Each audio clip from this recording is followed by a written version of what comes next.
sejam todos bem-vindos ao canal. Para quem já assistiu alguns vídeos aqui do meu canal, sabe que eu falo de algumas batalhas que aconteceram aqui na América do Sul, mais especificamente sobre a Guerra da Cisplatina. Guerra tal que gerou grande repercussão lá no sul do Brasil, no norte da Argentina e no Uruguai. É uma guerra que não é muito conhecida pela maioria das pessoas, porém ela vale ser lembrada porque ela é muito importante para a história do Uruguai como um todo e para a formação das bases do que seria as fronteiras lá na região da Prata. Mas essa guerra tem início justamente por uma coisa que muito brasileiro não sabe. O Uruguai já pertenceu ao Brasil e na época era chamado de Província Cisplatina, lá no tempo do Império do Brasil. E essa história é um pouco antiga. Ela começa lá no século XVII, onde o território que hoje corresponde ao Uruguai era alvo de disputas entre portugueses e espanhóis.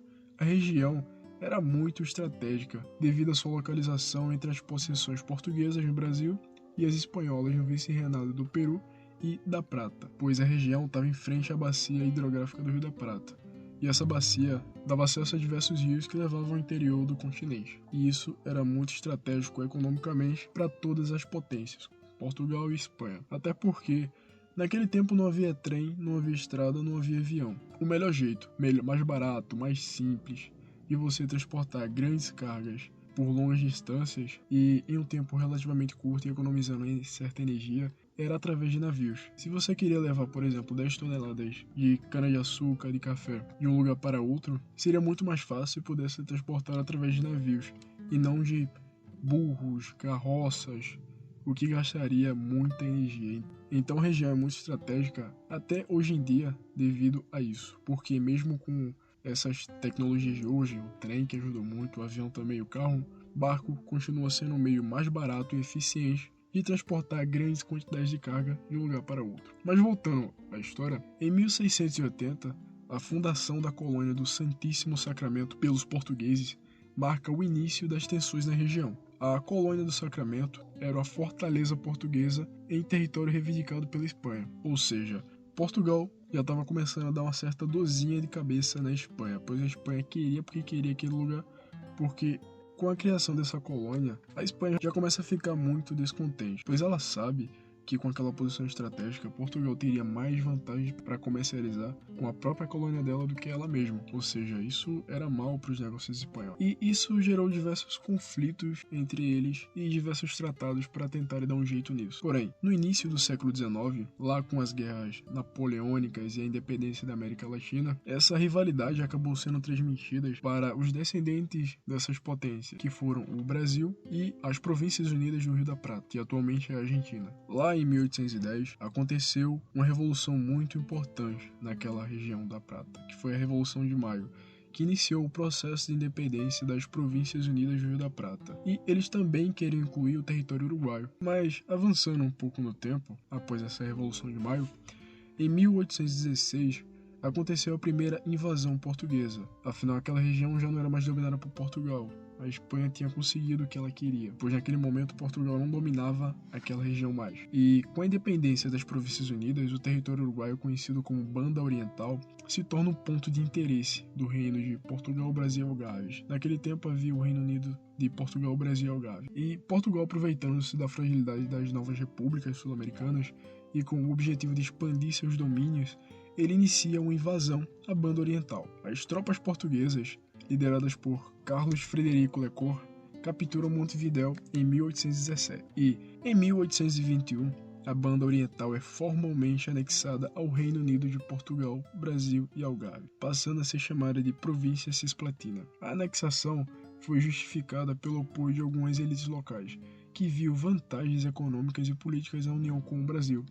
No entanto, essa anexação foi altamente impopular entre a maioria da população, que desejava a independência. Em 1822, o Brasil se tornou independente de Portugal, e a província Cisplatina é incorporada ao novo Império do Brasil. A presença brasileira na região era mantida por força militar, e havia tentativas de integração política e econômica. Tentativas forçadas, aliás. 3 anos depois, em 1825, ocorre a Revolta dos 33 Orientais. Lideradas por Juan Antônio, um grupo de revolucionários conhecido como os 33 Orientais desembarcou na Banda Oriental, que é conhecido como Uruguai, e iniciou uma revolta contra o domínio brasileiro. Esse movimento foi apoiado pelas Províncias Unidas do Rio da Prata, e foi justamente nesse ponto que deu início à Guerra Cisplatina. E a revolta ela evoluiu para um conflito muito mais amplo, que envolveu o Império do Brasil e as Províncias Unidas do Rio da Prata. Em 1827, apesar de algumas vitórias brasileiras, o custo da guerra foi alto,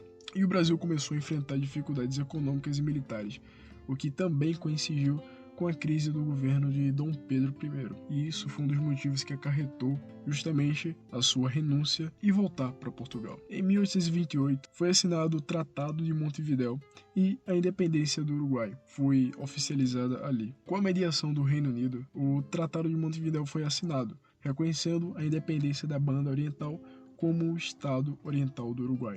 O Brasil teve que renunciar às suas reivindicações sobre a região, que acabou gerando certas consequências. A perda da Cisplatina foi um golpe para o prestígio do Império do Brasil e contribuiu para a estabilidade da política interna, que afetou muito Dom Pedro I, como já citei. E econômicos, o custo da guerra e da perda territorial causou dificuldades econômicas para todo o Brasil. Afinal de contas, manter uma guerra é caro. E o conflito também enfraqueceu as relações com outras nações sul-americanas, especialmente as Províncias Unidas do Rio da Prata, embora tenha aberto caminho para futuras cooperações regionais. Já para o Uruguai, agora independente, enfrentou desafios em consolidar sua soberania, incluindo conflitos internos e intervenções estrangeiras, e o Brasil estava no meio, claro. A independência da Banda Oriental foi um passo fundamental na construção da identidade nacional uruguaia, que se diferenciava tanto do Brasil quanto da Argentina. E, concluindo, o processo que levou o Uruguai a ser parte do Brasil e posteriormente a alcançar sua independência foi marcado por uma série de fatores geopolíticos, guerras e negociações diplomáticas. O episódio deixou marcas profundas nas relações entre ambos os países e os outros países da região, influenciando o curso da história sul-americana. E a criação do Estado do Uruguai pode ter sido um dos motivos